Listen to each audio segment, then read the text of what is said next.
A e dini se në disa harta të vjetra evropiane, kontinentit ton I vije një emër krejt ndryshe nga ai që njohim sot? Jo Europa, por Illyria Magna, që në latinisht do të thotë Iliria e Madhe. Dhe kjo nuk është rastësi. Përpara se të lindnin shtetet moderne, ilirët zotëronin një territor të gjerë, nga Danubi në veri, deri në brigjet e Egjeut në jug, një truall I pafund që përfshinte pjesë më të madhe të Ballkanit, madje dhe zonat e Italisë lindore. Shumë harta të mesjetës, madje edhe të rilindjes evropiane, shënojnë këtë hapësirë si Illyria Magna, duke paraqitur si qendrën e parë të qytetërimit në Evropën juglindore.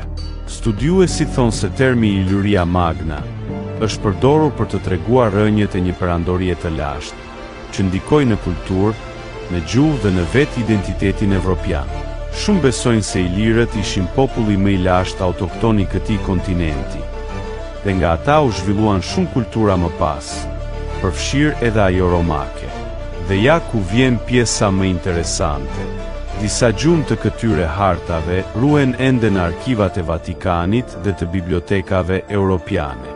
Në to, Ballkani paraqitet si zemra e Ilirisë së Madhe. Pra, kur dikush thotë se shqiptarët janë pasardhësit e ilirëve, kujto këtë fakt. Në kohën kur shumë kombe as kishin emër ky vend njihej si Illyria Magna, zemra e Evropës. Një kujtim që s'mund ta fshi asnjë hartë.